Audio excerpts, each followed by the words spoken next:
Merci beaucoup. Moi, mon nom, c'est Dr Ngaye aussi.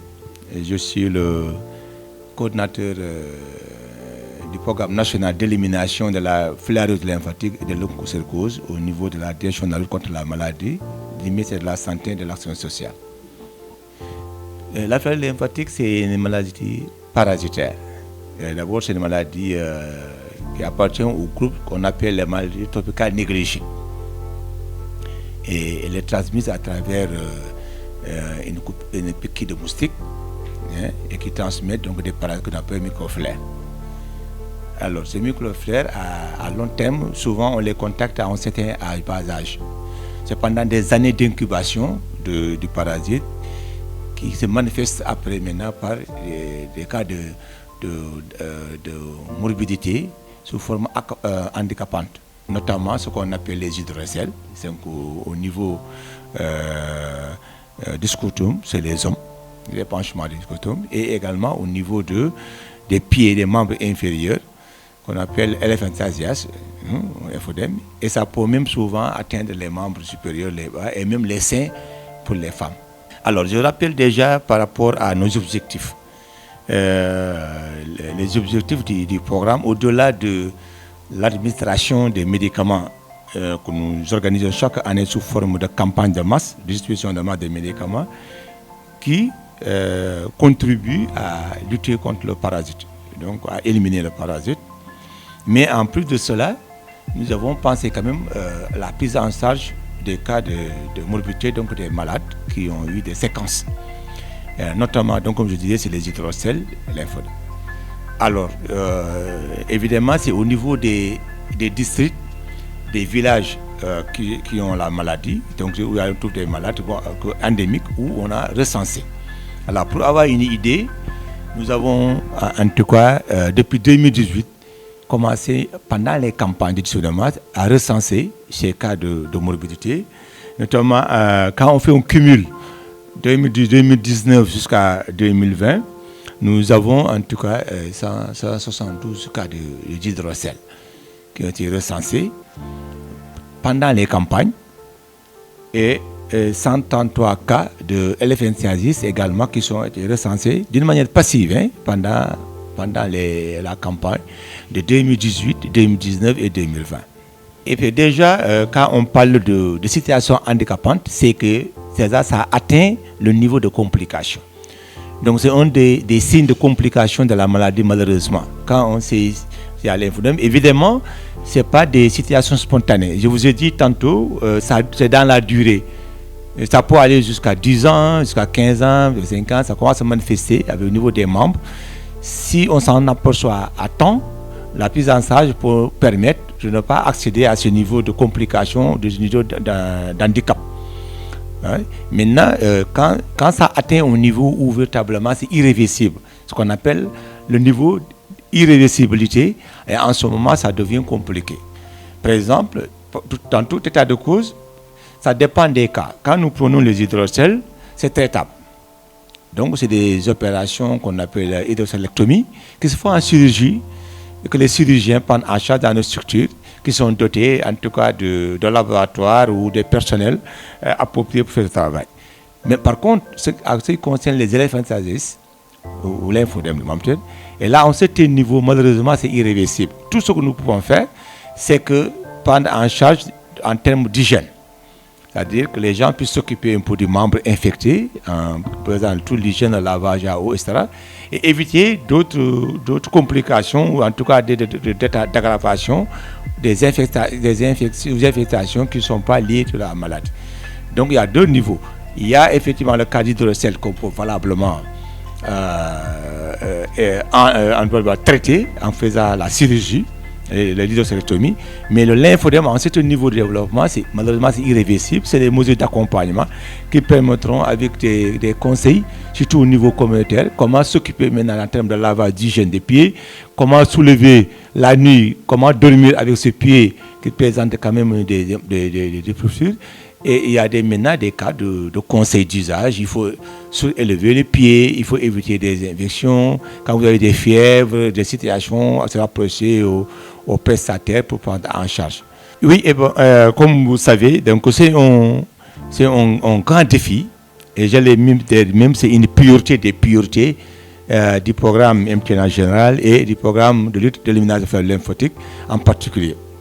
Parce que vous conviendrez avec moi, ça c'est des situations, les chiffres que je vous ai donnés, on peut à la limite même dire que c'est des chiffres peut-être que on peut penser qu'on peut même avoir plus.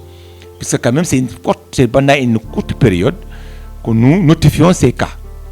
Donc ça veut dire peut-être qu'on a sous-estimé un peu. Mais dans tout état de cause, ces malades, le ministère de la Santé à travers ces programmes, sont conscients de la nécessité de prendre en charge. C'est justement avec la nouvelle approche, avec les objectifs du programme national MTN, qui a dévolu ce travail au coordinateur pour l'élimination, pour que nous puissions prendre des mesures, enfin, prendre en charge. D'incorporer ça dans la prise en charge normale du système de santé. Donc, qu'on puisse introduire dans la prise en charge normale du système de santé à travers d'autres pathologies.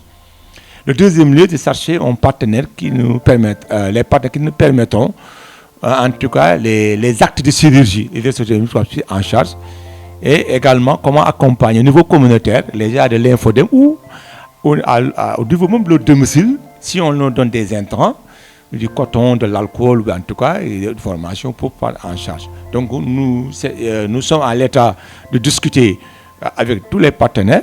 Nous avons récemment, à travers le programme national MTN, rencontré tous les partenaires potentiels, en tout cas toutes les parties prenantes, pour voir cette année, qui est 2021, et qui est une année sabbatique pour la prise en charge. Nous avons appelé cette année l'année de la prise en charge des cas de morbidité au Sénégal 2021.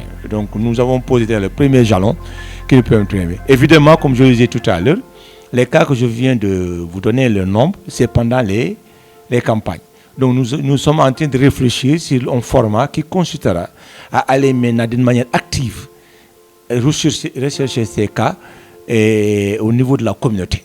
Parce qu'on peut savoir, les DMM la durée est assez courte, 5 jours, maximum 6 jours, peut-être d'une manière beaucoup plus élargie, nous ne pouvons pas avoir ces cas. Donc, en plus de cela, nous avons d'abord élaboré, si vous le permettez, un plan, ce qu'on appelle la gestion de la mobilité et la prévention des incapacités. C'est important de faire cette prévention-là. Ce plan qui inclut la formation, les orientations, les stratégies et surtout les activités en termes d'échéance. Mais avant tout cela, il faut savoir la cible. Il faut qu'il y ait que ça soit exhaustif. Et pour cela, nous envisageons faire des enquêtes actives avec le niveau intermédiaire, opérationnel, les ICP et tout ce qui est relais pour pouvoir en tout cas retrouver, les notifier et les amener au niveau du centre de santé pour confirmer le diagnostic, pour éviter qu'il y ait des hernies et tout ça. Donc c'est vraiment des étapes des étapes qui nous permettront à terme d'avoir d'abord les malades et comment les quantifier. Il faut les quantifier d'abord, confirmer les cas réels, mais ça ne rejette pas, si vous permettez, madame, si au cas où nous avons le répertoire de ces cas, s'il y a des cas autres, complications qui ne sont pas forcément les hydrocèles qui sont des hernies, et ces cas sont pris en charge également. En réalité, actuellement, les objectifs, c'est l'élimination. Vous savez, les maladies, pour ne citer que ces deux, la fièvre et la lymphocercose, ont commencé depuis 1986. C'était lutter. C'était la lutte. À un moment donné, une période vers les années 2014, maintenant, il fallait contrôler. Et après le contrôle, nous sommes en 2017, nous avons commencé à évaluer. Et à sortir de ces évaluations, nous nous sommes rendus compte qu'il est possible d'éliminer la maladie au niveau du Sénégal. Les deux maladies, notamment la fièvre lymphatique. Ce qui fait que vous savez, pour certifier une élimination, il y a un dossier de l'OMS avec des critères. Mais justement, la prise en charge, la capacité du système de santé à avoir des structures, déjà, ça veut dire laboratoire pour lesquels il y a la capacité du laboratoire avec les ressources humaines pour faire le travail, fait partie justement de ce dossier. Donc, en réalité, la prise en charge, non seulement en termes de population, pour les soulager, pour les hydrocèles ou les lymphodèmes, mais c'est surtout, comme vous l'avez dit, madame, c'est un élément clé du dossier d'élimination. Donc, quand on aura certifié pour le Sénégal, il faut que tous ces éléments puissent être mis dans le dossier et confirmer en réalité qui a été fait, c'est mal pris en charge. Parce que la première question qu'on posera, mais ok, vous avez notifié des malades, où est-ce qu'ils sont, comment ils sont, combien, et comment ils ont été pris en charge avec des documentations. Donc je pense que c'est très important après le travail également, il y a un autre travail à posteriori qui nous permettra de faire une documentation complète et exhaustive et nous permettra de valider le moment venu le dossier du Sénégal dans le cadre de l'élimination de l'affaire lymphatique. Le dernier mot, c'est d'abord me satisfaire et féliciter la coordination des MTN, notamment la coordinatrice de la négligée. Qui, en tout cas, avec ses encouragements d'accompagnement par rapport à cela. Et nous sommes optimistes, en tout cas, par rapport à cette situation de l'affaire de lymphatique. Et vous rappelez également que dans la feuille de route mondiale de l'élimination des maladies que l'OMS a partagée depuis 2018, l'échéancier, c'est 2030. Je voudrais également, s'il plaît à Dieu, avec tous les efforts que le ministère de la Santé, l'État du Sénégal de la Santé, à travers des programmes, nous osons espérer, en tout cas, éliminer cette maladie à l'échéance 2026. Mieux même, il y a des régions pour lesquelles nous pensons en 2024 auront déjà éliminé l'affaire lymphatique. Donc, globalement, pour le Sénégal, nous pensons qu'en 2026.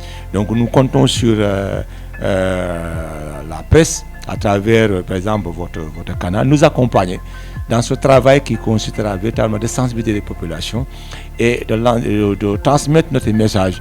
Et que l'État du Sénégal, à travers les ministères, à travers les programmes, et prend à le corps cette situation de morbidité, et également avec nos partenaires qui vont nous accompagner, mais surtout l'État, pour nous permettre en tout cas d'accéder, et qui a déjà commencé à jeter des jalons pour que les programmes puissent prendre en charge.